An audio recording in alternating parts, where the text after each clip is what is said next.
जाए, सुख का ही आभास होगा, आनंद का ही आभास होगा, क्योंकि परमात्मा आनंद स्वरूप है। धर्मं भजस्व सततम त्यज लोक धर्मा। हे पिताजी, इस शरीर जो है ना, ये सब शरीर के ही रिश्ते हैं, और संसार का धर्म छोड़ो और परम धर्म से नाता जोड़ो। संसार के लोक के धर्म को आपने जी कर देख लिया, आपको अशांति प्राप्त हुई, कभी सुख तो कभी दुख प्राप्त हुआ, कभी आंखों से आंसू तो कभी मुस्कुराहट प्राप्त हुई।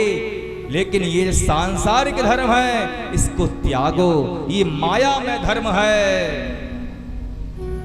क्योंकि जीवन भर हमें अपना बताने वाले एक दिन हमको ही आग लगा देते हैं। जो सबसे प्यारा होता है, मरने के बाद उसी के द्वारा अग्नि लगाई जाती है, और पिंड दान करके आज के कलयुग के जो लोग हैं वो किस्सा ही खत्म कर देते हैं। जिस घर को बनाने के लिए, जिस परिवार को बनाने के लिए पूरा जीवन व्यतीत कर देते हैं, पल पल जिनके लिए जीते हैं, एक दिन उस घर में हमारे नाम का अक्षर भी नहीं होता। तस्वीर की तो बात छोड़ दो। पिताजी, आपने इतना सब कुछ कमाया, इतने रिश्ते कमाए, लेकिन अंतिम समय में सब इस शरीर के रिश्ते यहीं पर रह जाएंगे। जब यहाँ से जाएंगे तो आपके सत्कर्म, जो आपने जैसा कर्म किया होगा, उन कर्मों का फल ही जाएगा। प्रभु, हे पिताजी, अब आप जो हैं धर्मम भजस सततम त्यज लोक धर्मान, इस संसार का जो धर्म है उसे आप जो हैं वह त्याग दें। इस शरीर जो है ना, ये नाशवान है पिताजी। खून का गारा बनाया, ईंट जिसमें हड्डियां, चंद सांसों पर खड़ा ये ख्याली आशियां। खून का गारा बनाया, ईंट जिसमें हड्डियां, चंद सांसों पर खड़ा ये ख्याली आशियां। इसमें जो हमारा मांस है, खून है ना, ये गारा है।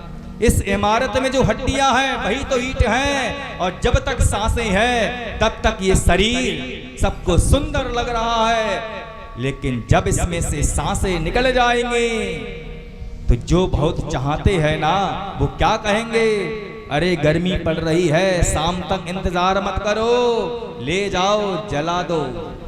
और 13 दिन बहुत हैं, 3 घंटे भी शोक नहीं बनाते। चिता में अग्नि लगी, लोग कहते रहते क्या व्यवस्था है, चाय पकौड़ी पूरी कुछ तो लेके आओ। जब तक जला नहीं दिया किसी को चैन नहीं पड़ा। वक्त की पुरजोर आंधी जब इससे टकराएगी, ये इमारत टूट कर खाक में मिल जाएगी, राख में मिल जाएगी। हे पिताजी, इस शरीर का कुछ उपयोग नहीं है, इसीलिए अच्छे कर्म करो और संसार में रहकर उन जगत में रहकर उस जगदीश को प्राप्त कर लो, उसका अनुभव कर लो। यही इस शरीर की उपयोगिता है। बड़े भाग्य मानुष तन पावा। ये जो मानव है ना, ये बड़े भाग्य से मिलता है मानव तन। क्यों? क्योंकि इसी तन से परमात्मा को प्राप्त किया जा सकता है। पिताजी, बहुत संसार में रह लिए, अब आपको मरना नहीं है, आपको तो जीना है। किसके लिए? स्वयं के लिए जिए। अब तक जी रहे थे अपनों के लिए, लेकिन अब जियो केवल अपने लिए। अपना भी तो कल्याण करो, क्योंकि साथ में कुछ और नहीं, आपके कर्म जाएंगे, आपका ज्ञान जाएगा, आपकी भक्ति जाएगी। इन्हीं सब के लिए सूक्ष्म शरीर कहते हैं। गोकर्ण जी का उपदेश प्राप्त हुआ, आत्मदेव नदी के किनारे पहुंचे और भगवान का 10वें स्कंद का पाठ करते करते इसी भाग